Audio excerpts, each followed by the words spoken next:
parábola de Jesus, onde ele aborda aí a questão parábola do fariseu e do publicano.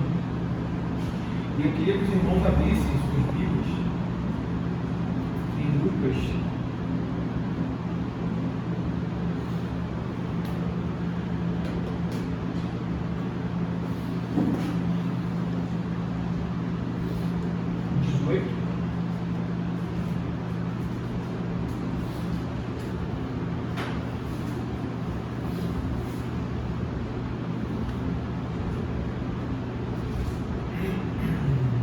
Lucas 18, vamos ler do 9 ao 14.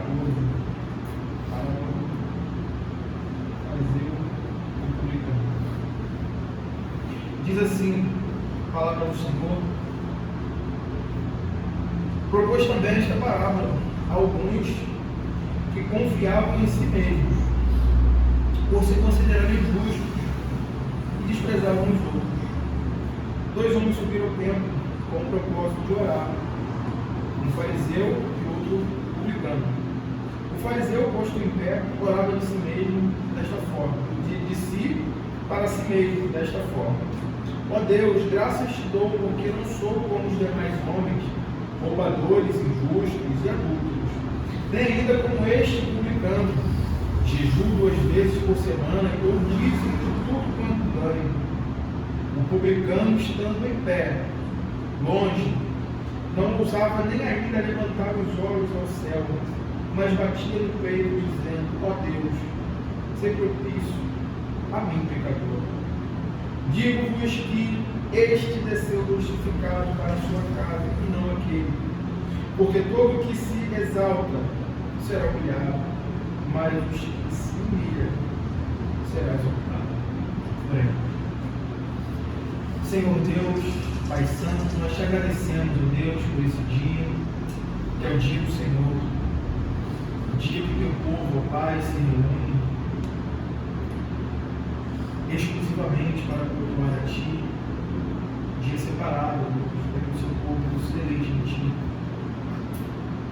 Muito obrigado, Deus, pela oportunidade que nós temos de estar em Tua casa, reunidos com os nossos irmãos, com a Tua palavra aberta, a qual nós iremos estudar nessa manhã. Nós pedimos a ajuda do Teu Espírito, nós pedimos que o Senhor, como um Pai bondoso, como um Deus providente, nos assista nesses momentos, superando as nossas limitações, com o Teu Santo Espírito, fazendo com que a Tua palavra, Deus, seja aplicada em nossos corações para o proveito das nossas vidas. Que o Senhor nos abençoe nesse estudo, em nome de Cristo Jesus. Amém. Irmãos, é uma parábola, né, como nós temos estudado aí. Então nós temos aí algumas colocações a fazer. A primeira questão aí, e aí eu sempre lembro, quem tiver alguma pergunta ou quem quiser fazer alguma colocação, por favor, peça que a gente abre, tá? Nós temos aí diante de nós uma parábola que vai claramente mostrar duas realidades, tá? Duas realidades diante do Senhor. Tá? E aí nós vamos desenvolver aqui, tá, o propósito, né, dentro do seu contexto, dentro das coisas, de explanação aqui dessa parábola, o propósito ao qual o Senhor Jesus falou, que nós já conseguimos ver, tá? Nós já conseguimos identificar logo no início. Quem está com a Bíblia aberta aí, lê o primeiro verso aí dessa sessão que nós acabamos de ler, por gentileza, em voz alta. Depois também, esta parábola, alguns confiavam em si mesmo. Opa! Então, por aí, nós já conseguimos, né, apontar qual o propósito do Senhor, né, o direcionamento que o Senhor tem ao falar, ou ao pronunciar, ou ao trazer essa parábola. Deixa eu só abrir aqui, que eu acabei não colocando, eu tenho costume de sempre colocar aqui, mas essa aqui eu não coloquei.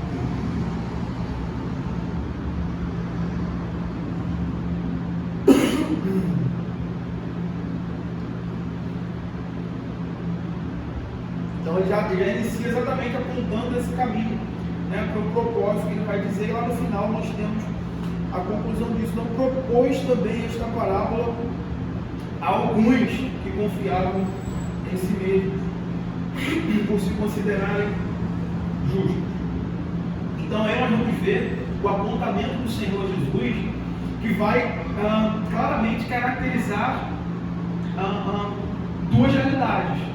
Aquele que tem uma confiança em si mesmo, nas suas obras, ou na observância das obras, tá? Ou da própria lei em si, como algo justificável, como algo que o tornaria justo, bom, diante de Deus. E se você olhar, se você analisar a fala dele, e como ele caracteriza os outros homens, que não são como ele, nós vamos ver exatamente isso, né? Essa confiança em si mesmo, esse orgulho, essa justiça própria, que é típico do engano do pecado no coração do homem. O engano do pecado, ele faz exatamente isso.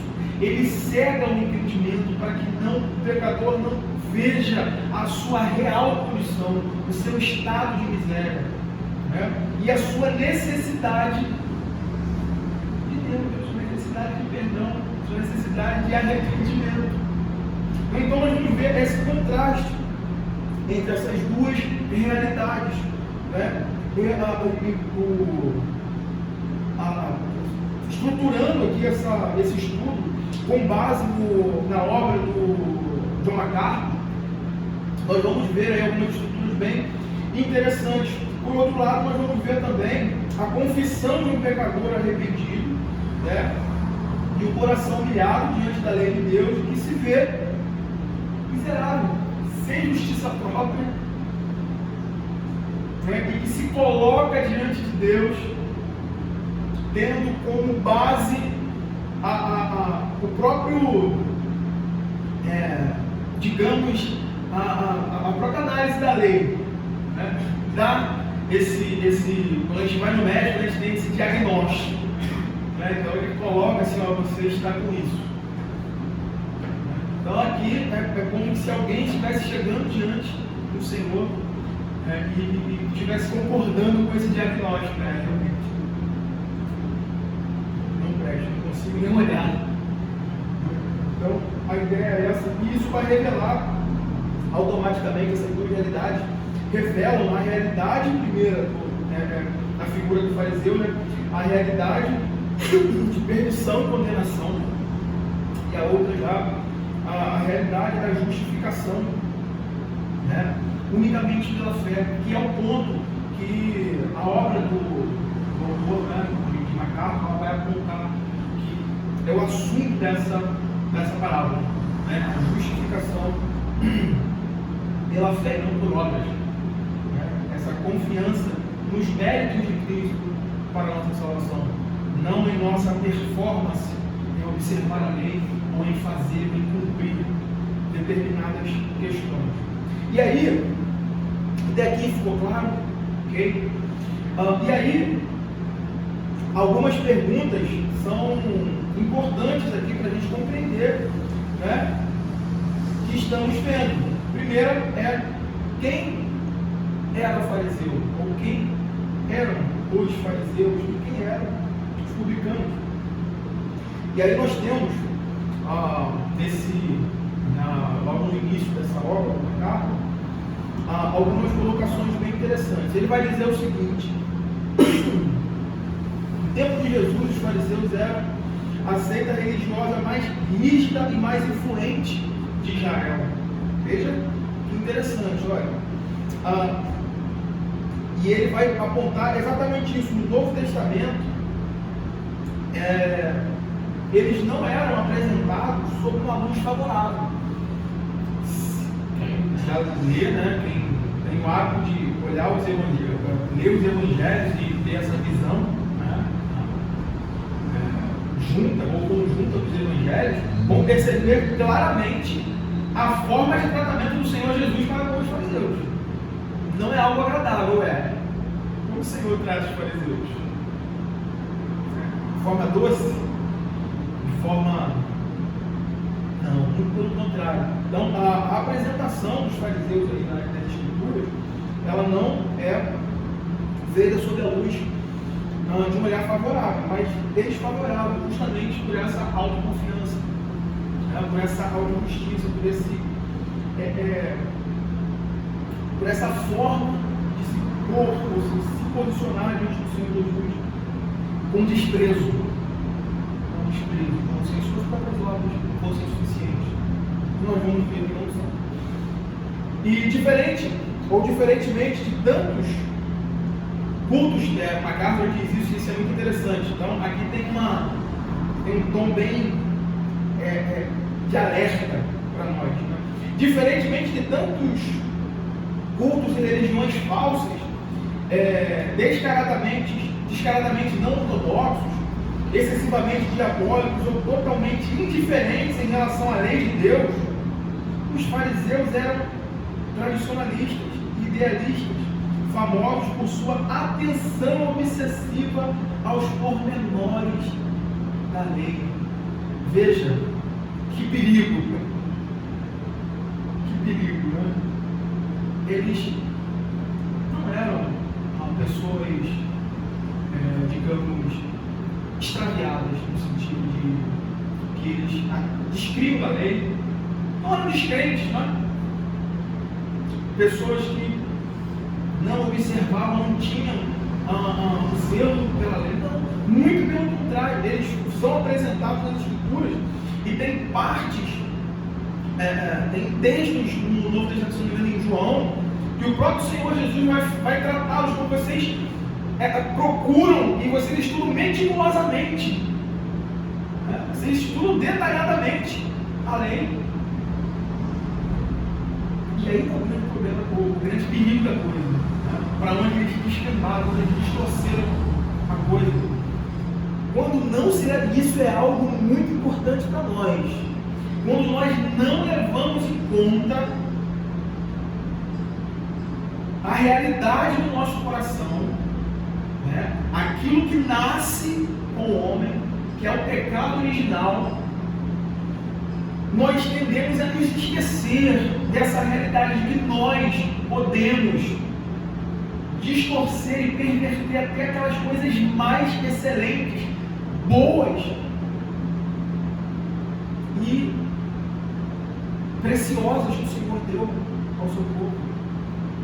Irmão, não se engane com o seu coração, não. Ele tem a capacidade de perverter,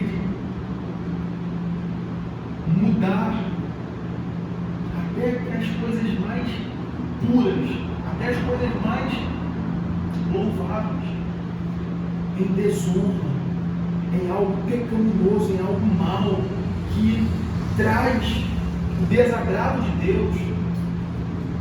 Tá? Então, basicamente essa aí a ideia, ou a construção que nós estamos vendo aí. Eles não eram descrentes, tá? Eles não eram daquelas religiões falsas, desacreditavam, na verdade eles tinham a lei de Deus, e eles eram excessivamente atentos a esses pormenores. O coração orgulhoso do homem vai então perverter isso a algo que possa então trazer glória a si, honra a si, exaltar o seu próprio nome, e a fim de se esconder atrás disso, como se isso então fosse pura, como se a vida cristã, ou se ser justificado fosse justamente cumprir determinadas questões. Então, no final desse fio aí, a salvação ou a justificação seria fruto de do emprego de determinadas coisas. E a Bíblia nunca vai tratar a justificação como isso. A Bíblia nunca aponta como a justificação do povo de Deus como fruto do emprego de determinadas obras humanas. Pelo contrário, a Bíblia vai apontar a justificação como o fruto da obra de Deus em Cristo Jesus. Tá? Ela vai apontar justamente para isso. Então, algo digno de nota aqui é o que MacArthur então vai dizer logo em seguida. Ele diz o seguinte: o Novo Testamento destaca os fariseus não porque se tratava de alguma superstição extrema, mas porque representava o desvio mais sutil da verdade bíblica. Eles representam exatamente isso, o desvio mais sutil da verdade bíblica. Os perigos espirituais que os fariseus representavam podem ser uma tentação e uma armadilha até mesmo para os estudantes mais devotos das Escrituras. E aqui estamos nós. Aqui está cada filho de Deus espalhado sobre a face da terra. Um cuidado que nós devemos ter particularmente ao estudar a palavra de Deus, ao se aprofundar no conhecimento de Deus. Nós somos ordenados. Eu vou falar isso agora. Nós somos ordenados a isso. Mas nós devemos lembrar do nosso coração pecaminoso, da nossa natureza, de que nós podemos perverter isso a um mau uso. Como os crentes em Corinto fizeram. Eles usaram, eles cresceram muito em conhecimento, eles ampliaram o seu conhecimento sobre o Senhor. E no final das contas nós vamos ver que eles fizeram um mau uso dessa sabedoria e desse conhecimento. E eles foram até o apóstolo Paulo e questionaram. E aí nós vamos observar o apóstolo Paulo pegando a espada que eles apontaram para ele, questionando o seu apostolado, a autoridade apostólica que estava sobre ele, imposta pelo próprio Senhor. O apóstolo Paulo toma essa espada da mão deles e aponta para eles e fala assim: examinai-vos, mas não se estáis na fé. Examinem, provem o coração de vocês para ver se vocês realmente estão na fé. Sabedoria é algo ruim, pecaminoso em si? Não. Mas nosso coração é mau.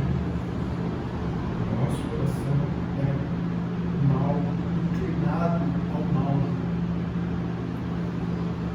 E todas essas coisas boas, legítimas do Senhor, dá ao seu povo, nós devemos saber que nós temos a capacidade de subverter, de empregar para o mal, para a desonra do nosso Deus. E aqui está um ponto muito importante para nós, irmãos. Nós somos ordenados a conhecer o nosso Deus. Nós somos ordenados a avançar nesse conhecimento, a buscar piedosamente isso. Só que isso tem que ser feito. Eu nunca vou esquecer a noite, eu vou citar ele. Falando aí dos legalistas, falando aí dos hipócritas, dessa falsa religião. Eu nunca vou esquecer de algo que eu li ainda no seminário, né?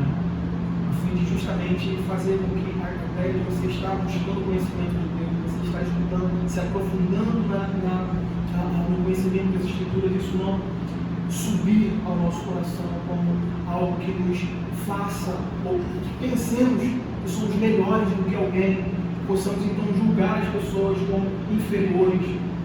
E o texto que nos foi dado foi na pós. O professor Albertano trouxe isso e falou que eu falei isso. Depois ele fez o adendo, né? Fez a colocação do autor. Mas mudando aqui, o que está escrito, que foi escrito ali, é algo verdadeiro. Ele diz: isto é o que reduz a minha arrogância mais rapidamente do que qualquer outra coisa. Tentar viver a verdade que possuo. Não esqueço disso. À noite a gente vai saber quem disse isso. Agora não é importante. Mas devemos sempre ter esse óculos, esse filtro e essa preocupação de fazer com que o conhecimento que nós estamos tendo de Deus, eles sejam colocados, nós estejamos pelo poder do Espírito, sempre testando o nosso coração, provando o nosso coração para ver se realmente isso tem sido uma realidade na nossa vida, para que nós não sejamos enquadrados aqui, pensando de nós mesmos algo que não somos. Obrigado, Senhor, porque eu não sou como os demais homens. A negando o pecado original, a depravação do seu próprio coração. Dou dízimo, faço isso, jejum, não sou como quando nós estudamos a lei de Deus, quando nós estudamos a palavra de Deus, o Evangelho de Deus, nós fazemos exatamente o contrário. Nós pegamos a realidade da palavra de Deus e nós apontamos para o nosso coração e falamos: e aí, camarada? E aí? E esse pecado aqui? E essa mentira aqui? E essa língua grande aqui? E essa inveja aqui, e isso aqui, e isso aqui. Vamos aos pés de Cristo, vamos confessar o pecado e vamos abandonar. Essa história é apontada não para os outros, nós não comparamos os nossos fracassos ou as nossas incompetências na vida cristã com a incompetência dos outros. Mas nós olhamos para a nossa vida e olhamos para Cristo. E olhando para Cristo, nós conseguimos ver quanto nós somos pecadores. Então, o ponto aí é dentro da estrutura que MacArthur ele desenvolve sobre a palavra do publicano e do fariseu publicano. É basicamente isso. Deus deu a lei ao seu povo, não com propósito. Irmãos, eu acho que todos aqui estão, não carecas de, só eu e o Alex estamos carecas de saber. Mas eu creio que todos aqui já estão. O Israel está a caminho. O Israel está logo atrás. Brincadeira da parte. Estamos carecas de saber que a lei ela não foi dada para salvar ninguém. O próprio apóstolo Paulo olha para isso e fala que ela foi dada como um aio.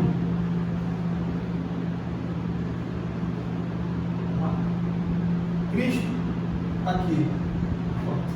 Aí Cristo nos pega e nos traz de volta. Fala, agora vocês podem viver, porque eu cumpri a lei. Cristo cumpriu a lei. Nenhum de nós conseguiríamos viver, cumprir, obedecer cada parte da lei e se apresentar diante de Deus justo. Esse é o propósito aqui. E nesse momento, nesse momento onde Jesus está desenvolvendo o seu ministério, onde ele nasce, vive, morre e ele sobe aos céus, então os seus discípulos eles escrevem, desenvolvem acerca desse momento de transição. É justamente onde o povo de Deus estava saindo de uma ideia meritória sobre isso, essa ideia judaica meritória sobre isso. A gente vai ver também sobre isso no sermão da noite. Tá? Tudo isso apontava para Cristo.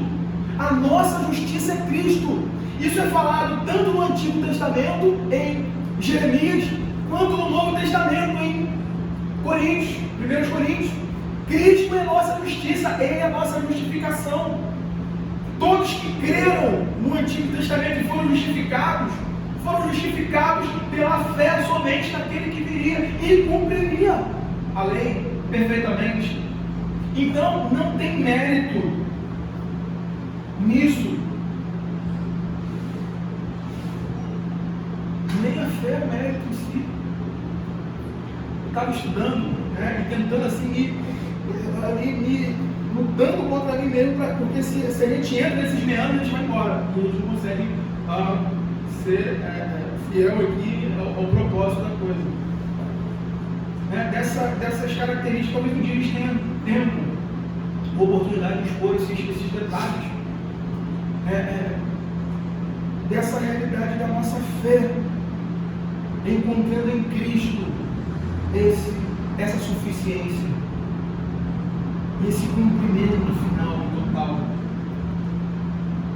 Porque muitos vão colocar essa ideia de fé para justificação como algo meritório, então.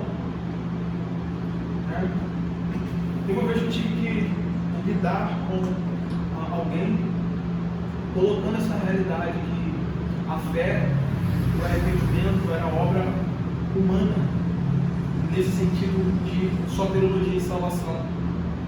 Que essa era a parte humana no sentido, eu entendo até certo ponto isso, tá? Mas quando você coloca isso como a fé, como algo, o ponto onde a justificação acontece, a justificação em Cristo, pela obra de Cristo. A fé que nos foi dada é essa mão, que se estende para que nós possamos nos apropriar de Cristo. Nós devemos lembrar da nossa condição original, que é de morte. Nós não geramos fé em nós mesmos. Algo aconteceu antes para que isso pudesse existir, para que essa fé pudesse ser apropriada de Cristo, para que essa fé pudesse então ser lançada em Cristo. E isso não vem de nós. Há uma obra antes. Então, fechando essas aspas aí. Então, o nosso ponto é exatamente esse. A lei não foi dada para justificar, para salvar ninguém. A lei foi dada justamente para mostrar a condição do coração, para humilhar o homem, para tirar de sobre ele essa condição de confiança em si, para que ele saiba que ele não pode em si mesmo resolver o seu problema do pecado com Deus, mas que ele deve confiar e esperar em Deus e aguardar nas promessas de Deus em Cristo Jesus. A lei foi dada para isso, para levar o homem até Cristo. E nesse contexto aí, nessa transição, isso aqui é extremamente importante, para que eles olhem para Cristo, para que eles vejam a Cristo como esse cumprimento total e final, e reconheçam que eles só podem obter perfeita justiça em Cristo, não em si mesmo, não em si mesmo.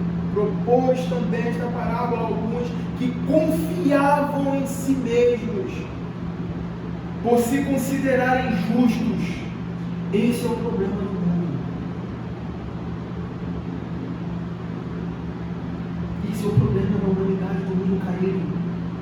Eles olham para si, eles olham para o seu coração e eles se acham, eles se consideram justos. Se consideram justos. Nós vamos ver aqui que isso é uma grande afronta ao próprio Deus, à própria encarnação, à expiação, ao sofrimento de Cristo. Porque se alguém fosse justo e Cristo viesse, qual o sentido? Se alguém pudesse fazer isso por si só, isso seria inútil, desnecessário. Não é. Sem Ele, nenhum de nós, nenhum homem, pode alcançar a perfeita justificação, pode ser justificado diante de Deus. Então, o ponto aí é basicamente esse. A despeito, o capítulo vai tratar exatamente isso, a despeito de toda a sua atenção aos detalhes externos da lei, eles ignoravam completamente a mensagem central dela. Básico. A lei deveria tê-los humilhado, mostrando-lhes a magnitude de sua culpa. Em vez disso, tornou-se uma questão de extremo orgulho para eles. E aí nós vamos ver o combate do Senhor Jesus contra eles. Falando que eles, a ideia é essa, que eles colocaram uma casca em torno da lei. Uma casca religiosa em torno da lei. Não façam isso, não façam aquilo. Eles implementaram a lei para que eles pudessem observar os seus preceitos humanos colocados sobre isso. Para que eles pudessem dizer, não, eu faço isso. Tantos passos sobre isso. Vendo como eu sou justo.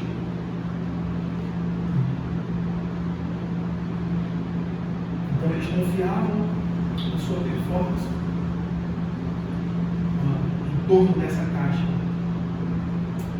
E isso então seria algo louvável que levaria eles então a orgulhar-se de si mesmo. A ideia aqui é que isso não se sustenta. Diante de Deus não se sustenta. E a parábola aqui ela vai apontar exatamente para essa realidade. Isso não se sustenta diante de Deus. E aí a parábola vai colocar essa realidade, essas duas realidades. A do orgulho, a da autojustiça e do pecador arrependido diante de Deus. Dessa graça, óbvio, isso já está trabalhando aqui, né? Sendo colocado diante de Deus. Dois homens sobem. Dois homens, versículo 10, dois homens subiram ao templo com o propósito de orar. E aí o fariseu, vamos ver, o publicano. E aí a realidade é essa. Os nossos méritos, a nossa obra, puramente em nós mesmos, não nos sustentam, não nos justificam diante de Deus. E isso nos é ensinado desde o Éden. O que aconteceu no Éden? O homem desobedeceu a Deus, lá isso entrou na raça.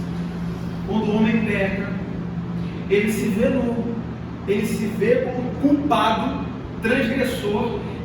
O pecado ele já começa a agir ali em todas as áreas da sua vida, em tudo, né? Não foi afetado em alguma, em todas as partes. E o que o homem faz imediatamente para tentar resolver, para tentar se justificar diante de Deus? Ele faz as suas boas obras. Ele confia nos seus próprios méritos. O que ele faz? Ele vai a Deus e confessa o seu pecado? Não. Ele vai, pega as folhas, desce com avental ou alguma espécie de cobertura para sua nudez, para sua vergonha, e então se esconde de Deus. Deus vai até o homem e lhe questiona, não porque Deus queria saber, Deus não sabia, mas justamente para mostrar a sua realidade de culpa, a sua realidade de condenação, porque se tornou transgressor da lei de Deus. E o que acontece nele? Deus reprova essas obras.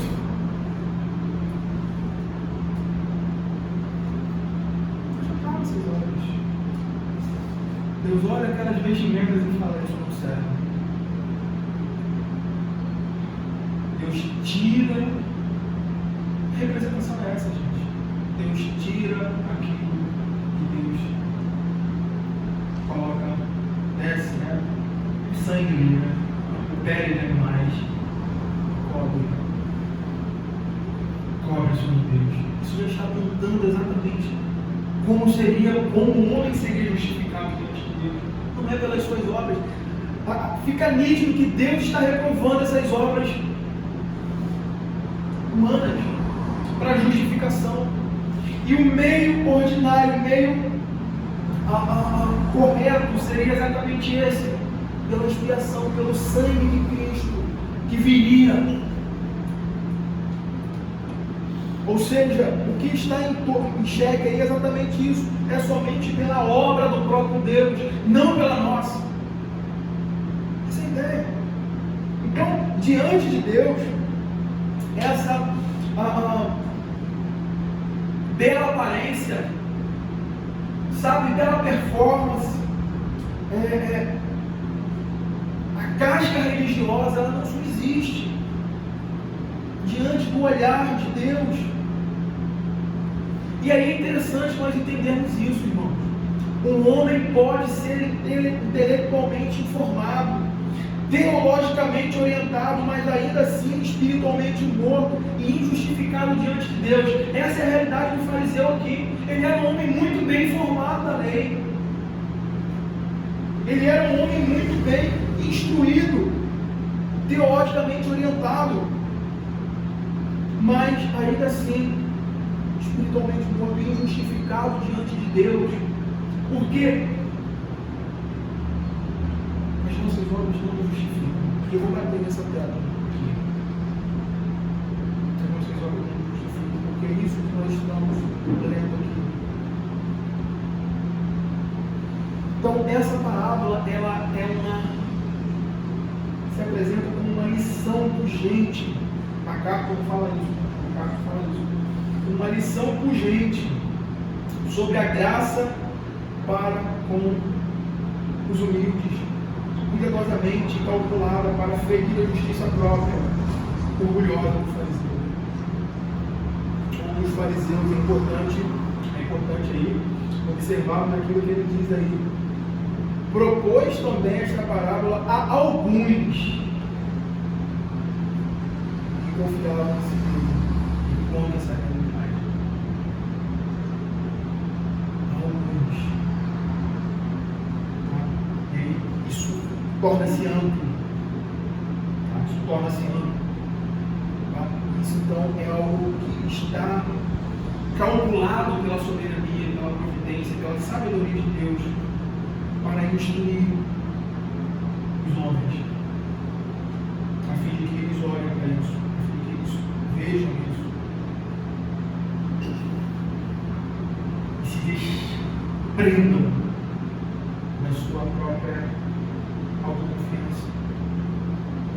E aí, por outro lado, respondendo aquela pergunta inicial, tá, com o que nós estamos vendo, quem são os publicanos, nós vamos ver aqui a realidade desse outro homem, que é colocado ali no verso 10, dois homens subiram ao templo com o propósito de orar, que era o fariseu, nós vimos aqui, e o outro era o publicano. Então, quem são esses homens?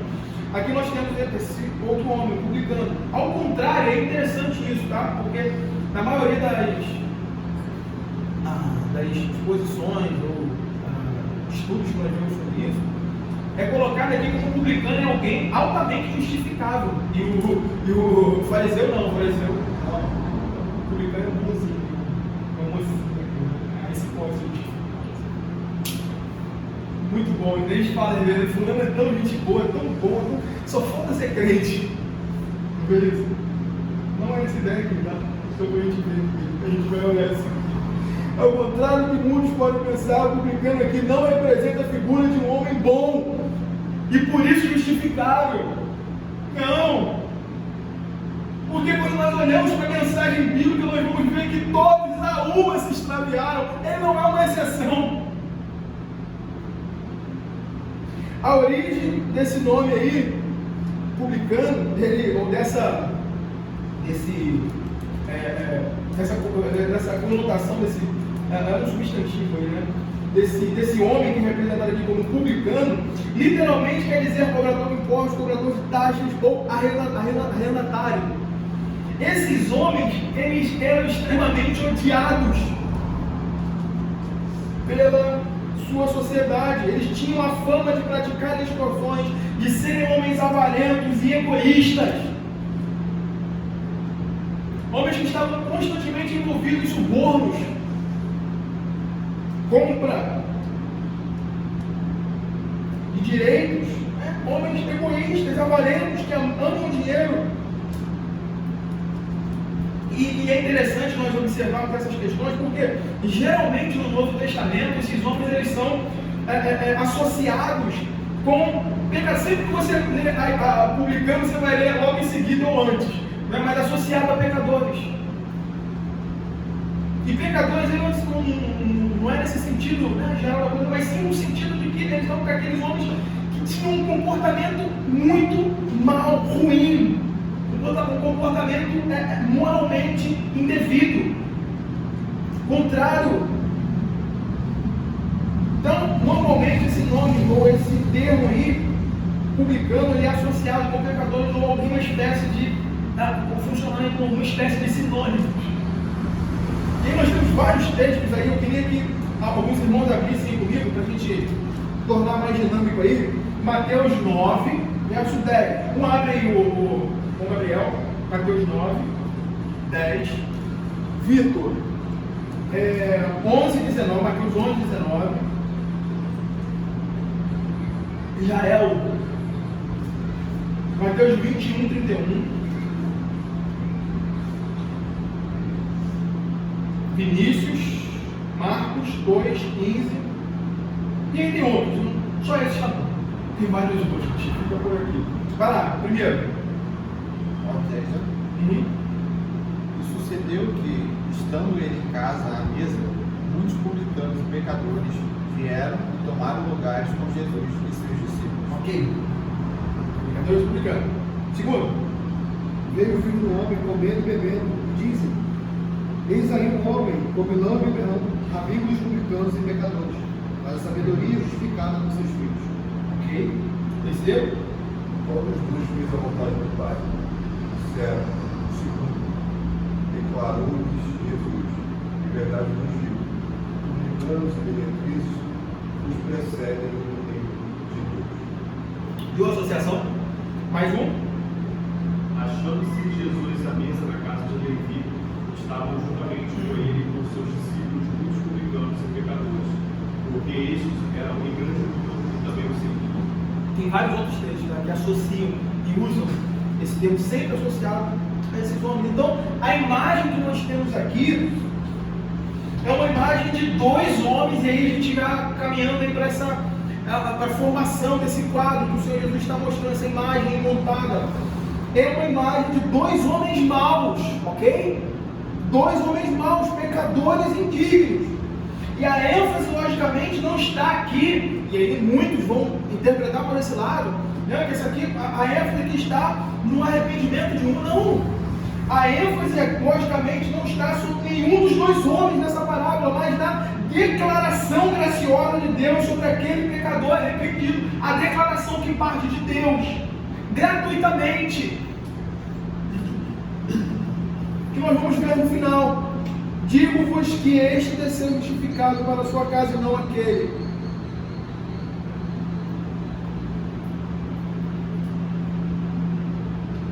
A ideia é essa: dois homens maus, dois pecadores. Porque é isso que a gente. Se a gente for interpretar o Deus da interpretação de outra forma, nós vamos ter problemas. Nós vamos ter sérios problemas. Tá? Nós vamos ter que abraçar aí, sair de braços dados com a mesmo. Não é o ponto aqui, ok? Então, dois pecadores, dois homens maus, indignos, e a ênfase está na declaração de Deus, nessa graça, nessa iniciativa graciosa de Deus de justificar pecadores graciosamente em Cristo Jesus. Então, esses homens, eles se colocam diante de Deus, essas duas pessoas. E é interessante, né, só fazendo aqui citando aqui alguém que eu não me lembro quem é, acho que eu já citei no sermão de anos atrás, sobre essa realidade, né? Se colocando assim um do outro. Alguém certa vez disse o seguinte: não importa se um homem está lá no alto do cume mais alto, com a mão estendida, ou se o outro está lá no fundo de um vale, né? Um vale mais profundo, ambos estão possibilitados de tocar o céu. Não importa qual a condição, a realidade é que é essa. Se um está lá nas alturas, lá no monte mais alto, para lá, nenhum dos dois consegue chegar no céu, nenhum dos dois consegue, né, segurar uma escadinha. Não existe isso, então não podemos ir por esse lado aqui. Tá? E é por isso, e exatamente por isso, é bom a gente olhar para o que as Escrituras nos ensinam sobre isso. Por isso que o apóstolo Paulo, veja que interessante, antes de dizer o que está dito abre Romanos 5, abra Romanos 5 e deixa aberto.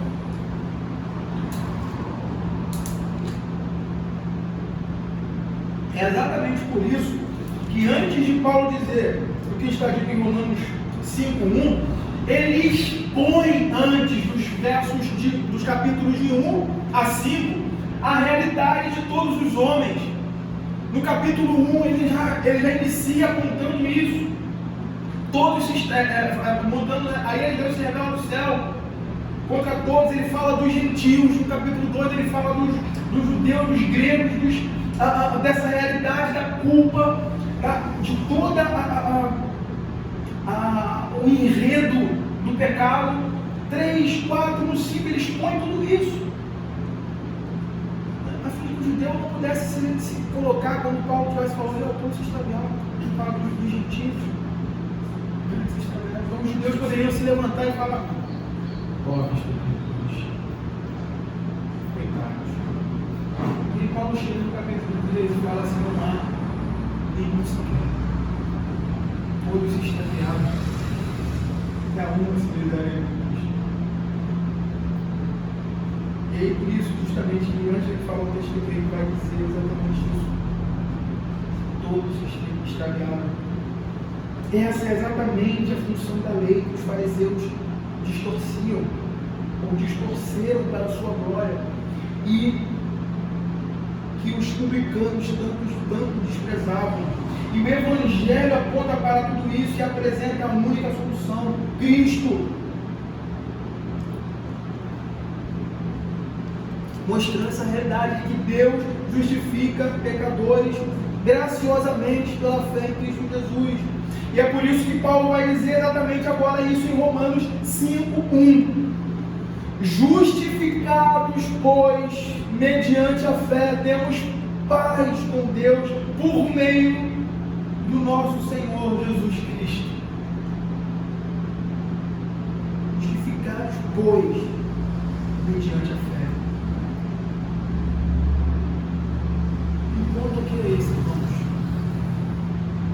Nenhum mérito há para a pompa da autojustiça, das obras feitas meramente para impressionar quem vê, das boas ações, elas não podem nos salvar. Eu sei que a gente vive no meio reformado, que isso é uma realidade constante nas nossas exposições, nas nossas pregações, nos nossos estudos. Mas o Senhor deixou isso no Evangelho, para que o seu povo fosse recorrentemente lembrado disso pela pregação do Evangelho. Porque às vezes nós nos pegamos, às vezes nós nos deparamos com o nosso coração tentando colocar algumas questões diante de Deus. Na verdade, o Cristo já frustrou. Às vezes nós tentamos nos puxar alguma glória. Isso. Nós devemos sempre ser lembrados disso. Nós não podemos fazer essa situação. Não só, nós devemos ser lembrados disso, não somente para a nossa própria alma, mas para a nossa própria pregação, nosso próprio evangelismo. Porque isso influencia muito em como nós vamos pregar, em como nós vamos anunciar o reino de Deus. E isso precisa estar nessa ordem. A lei precisa ser mostrada para quebrar o orgulho humano, para humilhar o coração do pecador, para mostrar a sua incapacidade, para mostrar a sua falta de justiça, de falta de retidão, e de que ele mesmo não pode fazer nada em si mesmo para que então ele possa alcançar a justiça diante de Deus, mas que ele deve unicamente confiar nos méritos de Cristo. E isso é dado graciosamente por Deus. Isso é dado graciosamente por Deus ao pecador, esse arrependimento, essa fé, que então o impele a Cristo. Quando ele olha para a lei, quando ele vê os horrores da lei, então ele se vê totalmente nu, sem condições. Então ele entra em desespero, ele fala: como pode então? Eu não tenho saída. Ele vai olhar para cada milímetro do seu coração, para cada milímetro da sua existência, e ele não vai encontrar em si nenhum bem, nenhuma arma, nenhuma coisa que ele possa se apegar, então, para que possa ser salvo. Então a única coisa que ele vai poder fazer é olhar para Cristo, que é o que a lei faz, que é o que a lei faz, que é o que o Evangelho faz. Ela dá primeiro essa má notícia, ela traz essa má notícia. Isso está subentendido na própria pregação do Evangelho, porque ela mostra quem é o homem. E a carta do apóstolo Paulo está mostrando exatamente isso. Qual é a carta está escrita com esse propósito? Qual é o Evangelho que eu prego? E ele vai explicar: o Evangelho que eu prego é esse. Nesse capítulo 1. Que a ilha de Deus se revela. Não tem judeu, não tem gentil, não tem grego, não tem bárbaro, todos eles pecaram. Vocês estão perdidos. Que ele mostra Cristo. Essa mulher mostra aqui com esses dois propósitos, para que nós ensinemos o nosso coração diariamente a confiar em Cristo, para a nossa salvação, para a nossa permanência, nossa preservação, nossa santificação, para a nossa glorificação final. E para que a gente possa então saber como pregar, como evangelizar, como anunciar os mistérios e as maravilhas do reino de Deus dos pecadores. É assim. Exatamente assim. A única resposta que o Evangelho pregado exige do pecador é humilde arrependimento. E é interessante, né, a ideia de arrependimento, né? Essa ideia de arrependimento é muito interessante. E ela está atrelada à realidade de justificação, né? Como a gente desassociar isso. É muito interessante, porque o arrependimento ele é basicamente isso. É a ideia de alguém desistir. A ideia é essa. Desiste dessa autojustiça, autoconfiança, dos próprios méritos, dos próprios caminhos, desse caminho de morte, dessa desiste. Se arrepender. Se voltar e concordar, né, com esse diagnóstico da lei de Deus.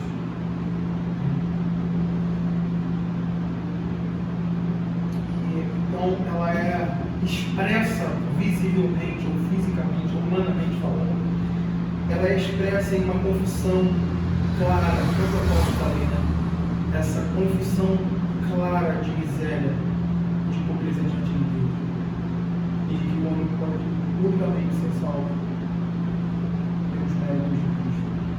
O ponto central dessa parábola é mostrar que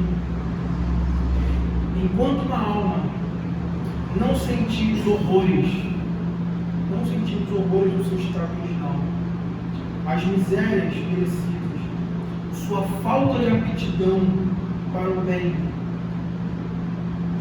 e aprender a confiar unicamente na misericórdia, nas misericórdias de Deus para a sua salvação, não há evidências.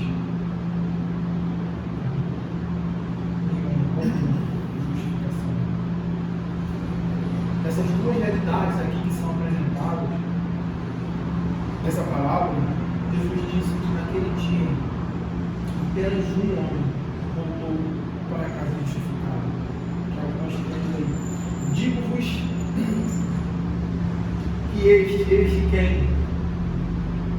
Eles. Os dois são pecadores.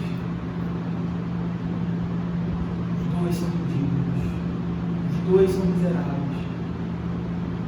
Mas a realidade é exatamente isso. Aqueles que são moídos pela lei, aqueles que são descobertos pela lei, eles então veem o seu estado de miséria e correm para Cristo, confiam em Deus somente. E eles então, eles expressam aquilo. O publicano, estando em pé, longe, não ousava nem ainda levantar os olhos ao céu, mas batia no peito, se bater no peito é uma expressão muito forte que é pregada aqui. É uma expressão de uma angústia terrível do coração, de um sentimento, de uma realidade interna que às vezes em palavras não pode ser expressas. De bater no peito, de externar fisicamente essa amargura, que é exatamente isso, esse contraste de si mesmo, de não achar em si recursos ou meios algum para isso, para justificar. Ele não esmurra, ele bate em si mesmo, olhando para Cristo, olhando para Deus, confiando nessa graça de Deus. E ele diz: ó Deus,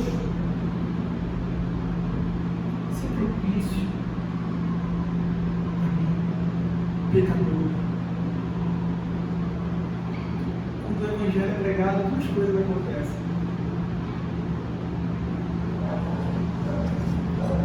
Ou o homem endurecido, ou ele é quebrado, ou ele se amolece. Os eleitos de Deus, é a mensagem ampla, né? É a realidade que está por trás, amparando isso aqui, tá? E aí os eleitos de Deus, quando eles têm acesso ao Evangelho, à pregação, à lei, são expostos. Isso traz diante dele a sua própria realidade. Eles se aparecem e eles falam: não tenho o que fazer, eu não posso fazer isso. Depende de Cristo. Oh Deus! Se tu não for, se o Senhor não for propício para mim, se o Senhor não se inclinar a mim salvadoramente, eu não posso fazer nada. Essa é a realidade de todos nós aqui. Você não fez nada para ser justificado. Talvez não nesses termos aqui, talvez não nessa condição e nessa realidade que é expressa aqui, mas cada um dos eleitos de Deus, dos filhos de Deus, quando ouviram o Evangelho em suas determinadas localidades, em seus lugares, em suas igrejas, quando eles ouviram, o coração agiu dessa mesma forma que é o meio ordinário com que Deus chama os seus filhos. E a resposta é essa: se propício a mim, pecador.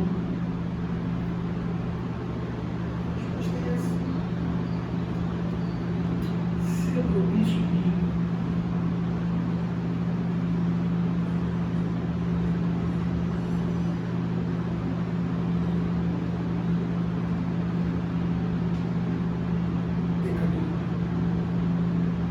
Em Deus, agora tem o diagnóstico de Deus, né? Não do publicano. Inicialmente nós vimos o diagnóstico, né? Com a fala de alguém sobre o pecador. Fariseu posto em pé orava de si mesmo, sobre si mesmo, né? Orava de si para si mesmo, desta forma: ó Deus, que graças te dou, porque não sou em fala de si. Eu não sou como esses homens. E aí ele caracteriza o homem, né? Ele caracteriza os outros pecadores, né? Os roubadores, injustos, adultos, nem ainda como este publicano. E aqui agora nós vamos ver o próprio diagnóstico de Deus, a própria fala de Deus: diz que este desceu justificado para a sua casa, e não aquele. Por quê? Todo que se exalta será humilhado, será tocado. A carta diz que Lucas deixa claro que essa realidade, esse alvo de Cristo, de abater de abater as nossas seguranças carnais, como aquilo que nós podemos realizar por Deus. Então, basicamente, isso aí, caminhando no fim, vemos aí, né, uma carta que vai dizer isso, o contraste entre as duas pessoas, aí ela traz alguns ensinamentos, né, ou expõe claramente algumas aplicações, que é um está diante de Deus sem esperar pela misericórdia, graça, perdão e ajuda. Isso fica claro. O outro está batendo no peito com vergonha, humilhado, totalmente dependente da misericórdia de Deus. MacArthur ele vai desenvolver aí essa ideia de que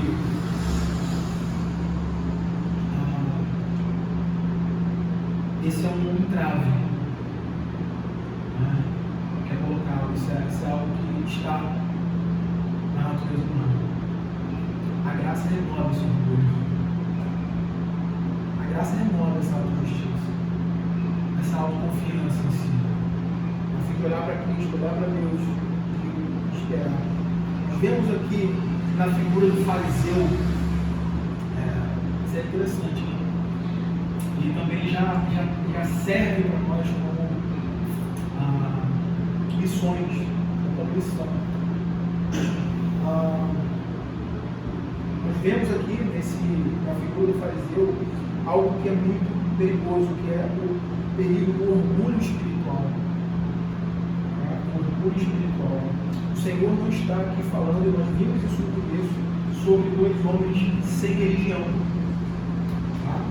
Sem religião, sem fé ou sem nenhum tipo de conhecimento acerca de Deus. Não.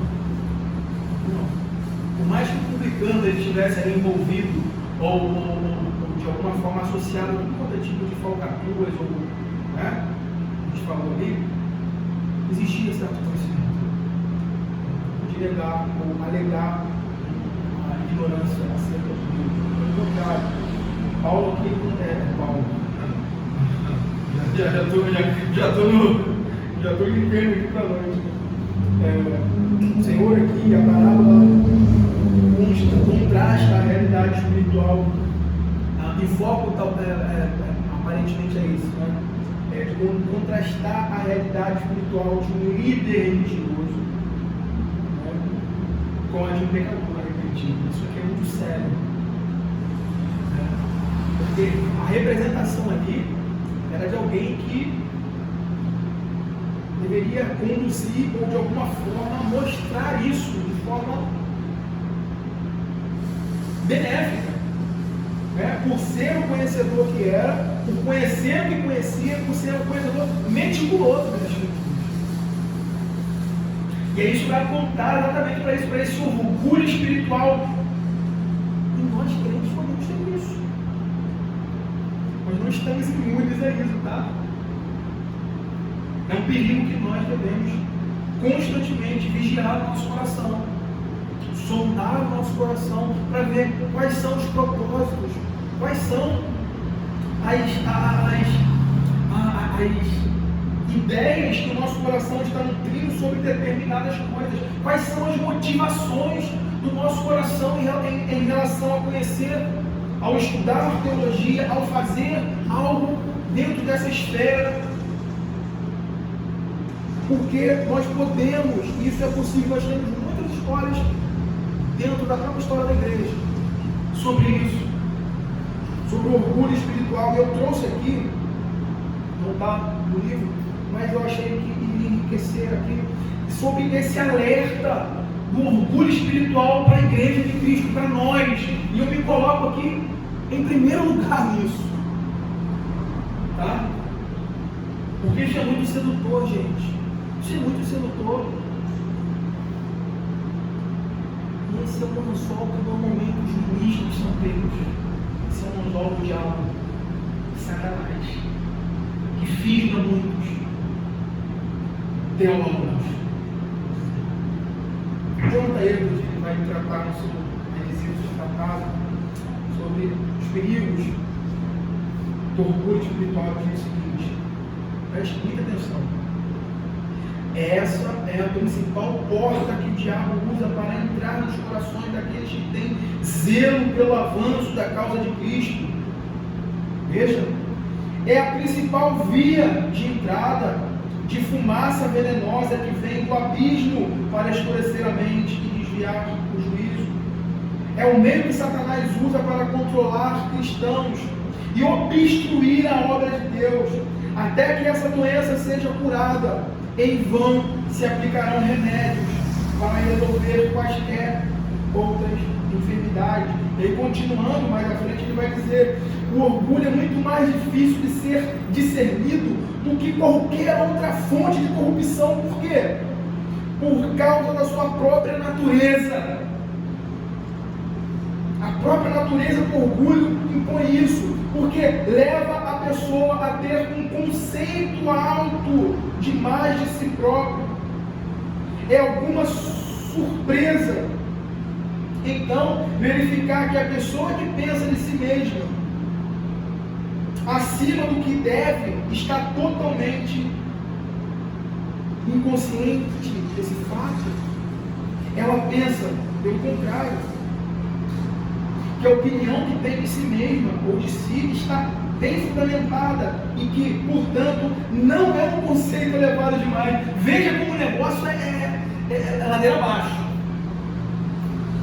Veja como o negócio é ladeira abaixo. Quando alguém chega, eu não me dei muito com isso, cara. É assim, sabe? É algo muito triste.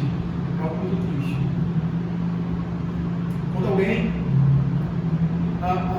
se coloca nessa posição de mestre sem ser, de doutor sem ser, e ainda que seja de que é alguém impossível de ser confrontado no seu pecado de orgulho espiritual, de desvio. Existe um homem que não desvia, que não erra em nenhum momento? Todos estão passíveis a isso. Então isso é muito triste. Por quê? Todas as vezes que a gente tenta alertar, não é para destruir a pessoa, porque se deixar, ela automaticamente vai estar sendo levada para a destruição. Está sendo levada para a destruição. Se for um eleito, se for um filho de Deus, Deus vai frear isso à base do chicote, à base da vara da disciplina.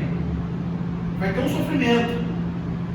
É por isso que a Escritura nos traz instruções, vai até o sermão. Mas é muito triste porque o olhar que imediatamente se tem e as afirmações que se faz é algo muito ruim, muito triste. É muito ruim se dispor, cara. É muito ruim se dispor. Sabe? Quando você precisa disciplinar, ou tratar, ou contrapor alguma questão, eu sinceramente, é ruim, sabe? É muito ruim. E aí, você chega, parece que a cara fica desse tamanho, parece, sabe? E você chega,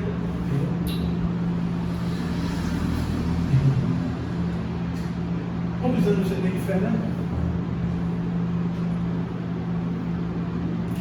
Quantos anos você tem de ministério? Eu tenho 35 anos, 40 anos de ministério. Eu sei o que eu estou fazendo.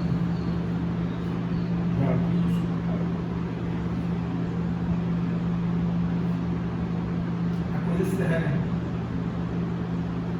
E é isso aqui que Edward, ele coloca. Nutre ao longo desse tempo, nessa sua escalada pelo conhecimento, destituído da verdadeira espiritualidade, tá? Nutre essa sensação acima do que se deve. E ele coloca aqui, ela pensa, não, pelo contrário, que a opinião que tem de si mesma ou de si está bem fundamentada e que, portanto, não é um conceito elevado demais. Como resultado, não existe outro assunto no qual o coração esteja mais enganado e mais difícil de ser sondado. A própria natureza do orgulho é criar autoconfiança e expulsar qualquer suspeita de mal em relação a si próprio.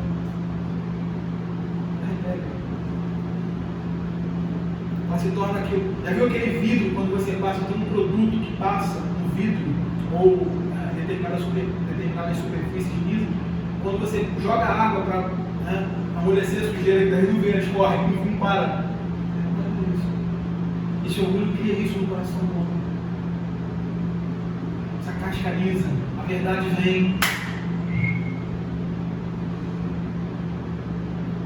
Por mais que você queira agir para o bem, por mais que você queira instruir para o bem, e proveito da própria alma daquela pessoa te vê como inimigo, não como amigo,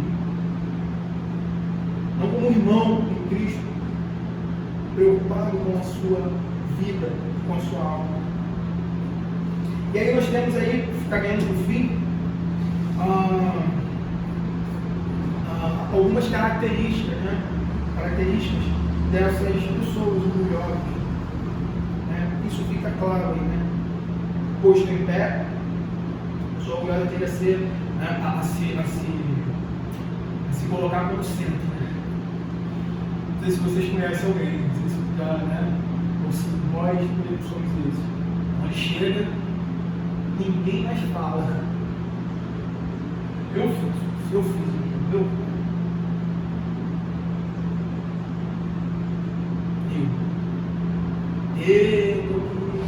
Eu estou aqui, agora. Vocês são meros pecadores, são meros mortais. Agora o que importa é o que eu falo, é a minha experiência, são as minhas obras, o que eu fiz, o que eu faço. As pessoas orgulhosas têm que fazer o foco das atenções. Outra característica clara para que nós possamos reconhecer externamente, reconhecer internamente, sondando nosso próprio coração.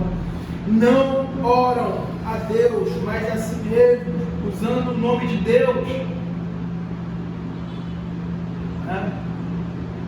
Oram, mas elas não estão preocupadas se estão orando a Deus, estão preocupadas se estão orando bonito. E se a sua oração é algo que vai ser louvado, porque qual é a preocupação? Não é alcançar a Deus, não que Deus ouça, não fazer com que Deus, essa oração seja direcionada a Deus. E por que eu estou falando isso? Porque Deus sabe as nossas limitações, nós não sabemos orar. Isso é por graça mesmo, para que nós possamos, dia após dia, ser aperfeiçoados no Senhor nisso. Alguém chegar aqui para mim e falar, olha, já aprendi a orar como ninguém, eu sou o melhor orador, eu oro como ninguém.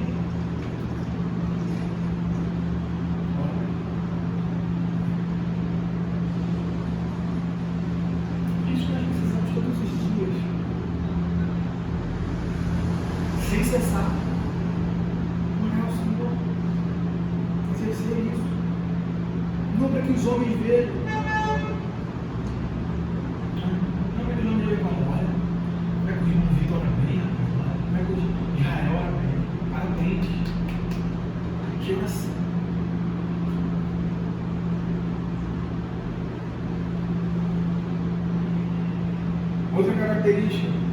Outra característica aí é tendem a falar dos pecados dos outros, não enxergam os seus. Não enxergam os seus. Ó Deus, graças te dou, que não sou como os demais homens, roubadores, injustos e adúlteros, nem ainda com lei pública. Não é que chega a ser cômico, né? Mas é muito triste a realidade. É muito triste. Isso vai mostrar esse endurecimento, essa casca. Outra, gostam de exibir suas virtudes a fim de serem vistos. Jejum, nota aí. Jejuo 2 vezes por semana e dou o dízimo de tudo quanto ganho. Veja, louvem-me por isso. Conheci uma pessoa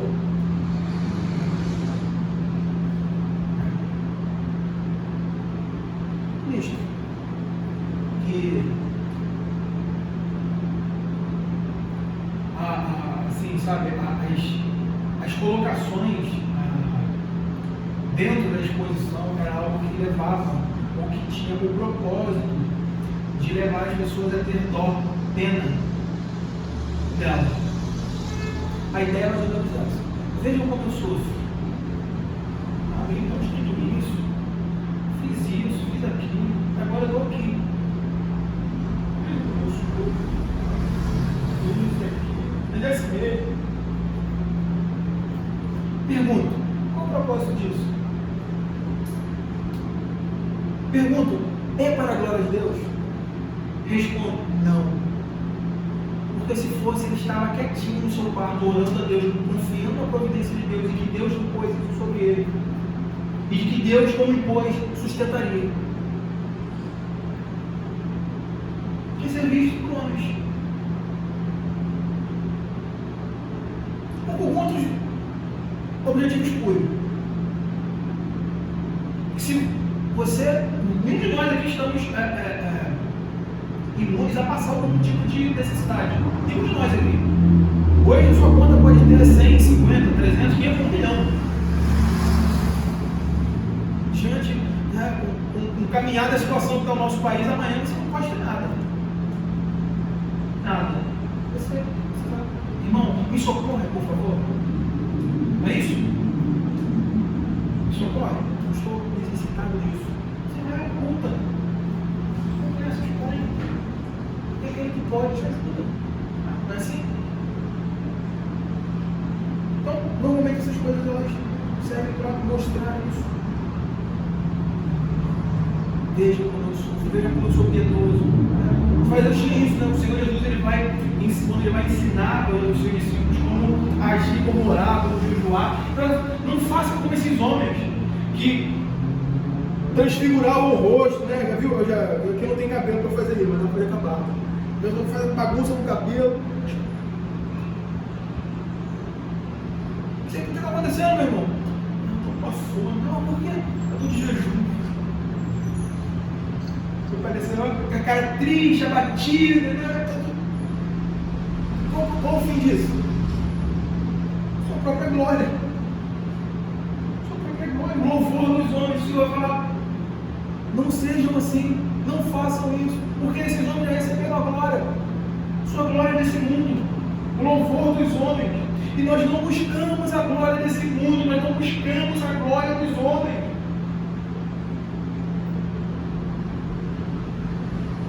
A justiça de Deus, a justificação de pecadores, e esse é o sentido aqui, ela é exatamente isso: Deus acreditando justiça perfeita a quem não tem, a quem é carente disso.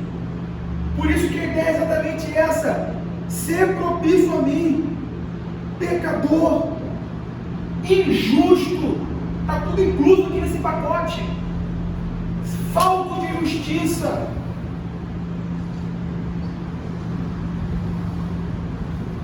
A ideia é essa: o médico é para o doente. O médico é para o doente. E assim como o médico é para o doente, a justificação é para os faltos de justiça. Para aqueles que não têm justiça. Não têm justiça própria.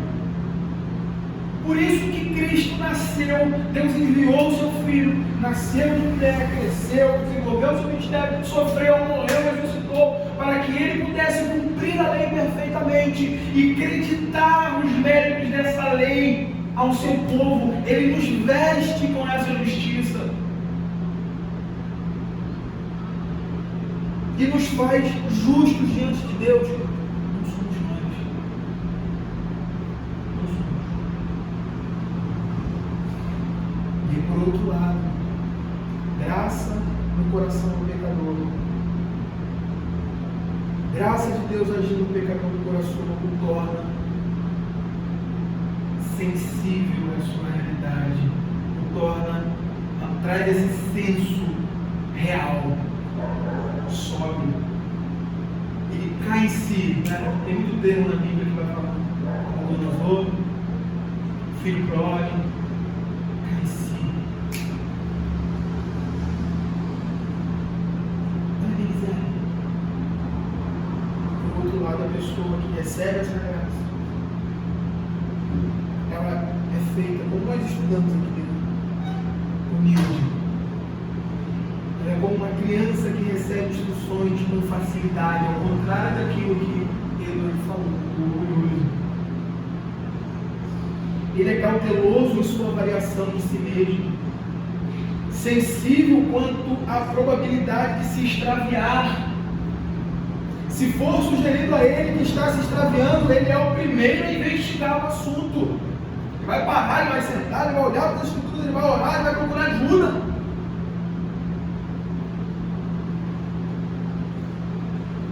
E ele conclui dizendo, nada coloca mais um cristão fora do alcance do diabo do que a humildade vinda de Deus. Assim prepara a mente para a luz divina sem trevas. É aquele que reconhece que ele não é nada, que tudo que ele tem e pode ser em Cristo, pela graça de Deus. MacArthur, caminhando por fim, tá? Eu estou caminhando por fim até meia hora, né? A gente vai chegar lá. MacArthur, ele diz aí o seguinte: a diferença central e decisiva entre o fariseu e o coletor de impostos, né, publicano, se condensa na distinção muito clara e óbvia entre os dois homens. O coletor de impostos estava verdadeiramente arrependido. O fariseu parecia não sentir qualquer necessidade de arrependimento. E aí nós concluímos dizendo exatamente isso.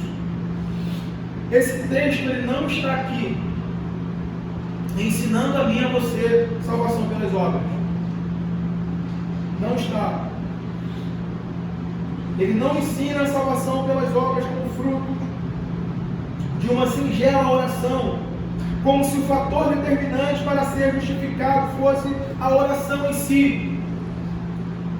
Nós vivemos um tempo e alguns teólogos, algumas pessoas bem orientadas, escreveram muito sobre isso, em que a igreja brasileira, não somente brasileira, a igreja em si, ela vivia essa ideia de uma salvação, ou de uma justificação, ou de uma mudança de condição diante de Deus meramente por meio de uma oração. Quem não teve já esse contato, né? Vem à frente, e como se fosse uma oração, né? Isso a gente vê muito em igreja pentecostal, tá? Mas não somente em pentecostal, tem igreja tradicional que adotou isso, que é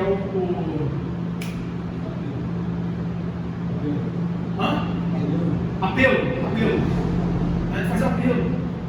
Tem um pecador condicionado ali que, se ele for à frente, se ele se mostrar disposto, se ele for à frente, fizer uma oração, a alma dele está salva, está seguro. Por quê? Porque a famosa oração do pecador arrependido. O céu. Qual o nome disso?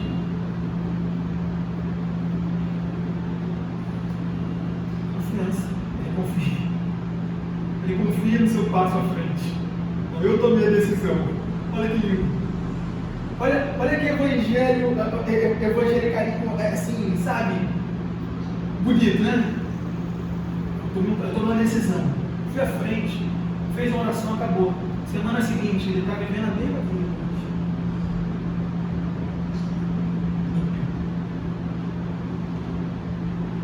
A gente viveu muito isso, a gente vê ainda muito isso. Então, o ponto aqui central é a gente entender exatamente isso.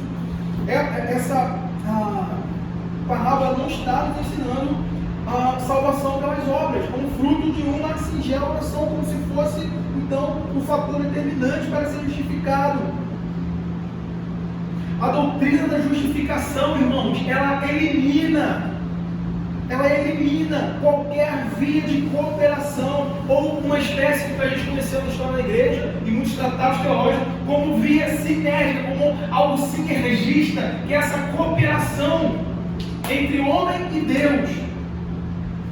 A salvação e a justificação como um ato conjunto, em que 50% do homem faz, ele se prepara, ele se põe disposto, então ele ora, ele faz alguma coisa, e Deus responde positivamente a ele, salvando, justificando, regenerando, fazendo tudo mais. Não, a salvação do início ao fim, como a justificação, é fruto da graça de Deus, e o homem não tem participação em justificação. Ela é um ato único da graça de Deus, que em Cristo Jesus Ele imputa a justiça de Cristo e Ele declara o pecador justo. É um ato divino. Verso 14: digo-vos que este desceu justificado para a sua casa. É uma declaração da graça divina. E ela repousa nos méritos de Cristo, não em obras. Ela é aplicada através do Espírito, mas ela é fundamentada nos méritos de Cristo. Unicamente no mérito de Cristo.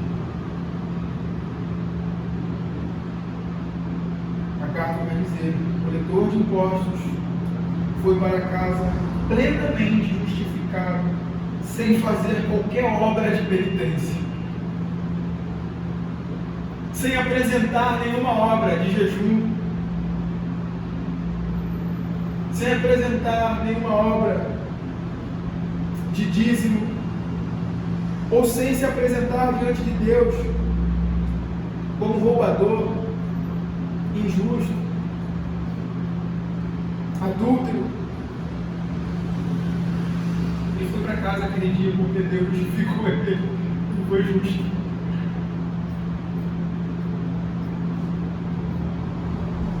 Pois ocorreu, e por isso ocorreu exclusivamente na base da graça de Deus, da fé, né, que se apropria disso. Ela é dada automaticamente, ela é dada graciosamente por Deus, não começa a mão. Ela é gerada por Deus, então ela faz isso. Ela recebe tudo que Deus tem espiritualmente como seus filhos, e ela se apropria disso na vida, para a piedade. Tudo que era necessário para expiar o seu pecado e fornecer perdão foi feito em seu lugar. Ele foi justificado no mesmo momento por meio da fé. E Cristo é a nossa justiça. O que essa parábola ilustra é o Evangelho verdadeiro, irmãos. O que essa parábola ilustra aqui é o verdadeiro Evangelho na sua prática, sendo pregado, convertendo corações, quebrando orgulho, tirando essa natureza orgulhosa de nós, confia, e lançando sobre Cristo. E tudo que o pecador pode fazer diante disso é aceitar essa dádiva por meio da fé em Cristo, crendo que uma expiação perfeita precisa ser feita e foi feita na cruz, para que satisfaça a ira de Deus contra o pecado. E aí MacArthur diz: aquele que contou essa história é aquele que fez a expiação. Jesus Cristo. Não existe salvação em qualquer outro nome. Não existe salvação em qualquer outro nome. E aí eu queria avançar aqui, eu queria concluir exatamente com a pergunta 60 do nosso, na verdade não é do nosso catecismo, que ele obedece, que a gente também usa essa realidade da justiça, dessa apropriação pessoal da justiça de Cristo. Pergunta 60 vai dizer: como você é justo diante de Deus? Resposta: somente pela verdadeira fé em Jesus Cristo. Mesmo que minha consciência me acuse de ter pecado gravemente contra todos os mandamentos de Deus, de não ter guardado nenhum deles e de ser ainda inclinado a todo mal, todavia Deus me dá, sem nenhum mérito meu, por pura graça e perfeita santificação, a justiça e a santidade de Cristo. Deus me trata como se eu nunca tivesse cometido pecado algum, como jamais tivesse sido pecador, como se eu tivesse cumprido pessoalmente toda a obediência de Cristo que cumpriu por mim. Irmãos, que coisa maravilhosa nós olharmos para essa realidade, olhar para a nossa nossa vida e saber que a nossa salvação, a nossa justificação, a nossa segurança nesse reino de luz depende unicamente de Cristo. Eu vi certa vez, não aqui, certa vez, Macaco mesmo falando numa entrevista lá, ele argumentando sobre isso, que se a nossa salvação, ou se falando sobre ele pessoalmente, se a minha salvação dependesse de mim, certamente eu a perderia. Certamente eu a perderia. Porque eu não tenho forças em mim mesmo, eu não tenho a constância em mim mesmo, eu não tenho méritos em mim mesmo para manter algo dessa natureza, dessa proporção. Somente Cristo, somente pela obra magnífica do Espírito Santo nos unindo a Cristo, nós podemos permanecer unidos eternamente a Cristo. Somente por Cristo, irmão. Isso não é algo que se inicia por nós e que é mantido por cada um. Não. Isso é algo que se inicia pela graça de Deus e que permanece, porque esse Deus é o Deus de toda graça. Ele é o Deus que não muda. Então, se nós estamos verdadeiramente justificados em Cristo, nós confiamos em Cristo para todo sempre. E é esse mérito de Cristo que nos dá essa segurança, que a nossa salvação não depende de nós, mas pela fé que nós apropriamos em Cristo Jesus com a nossa vida. Alguém quer falar alguma coisa? Alguém quer comentar? Alguém hoje falou nada? Alguém quer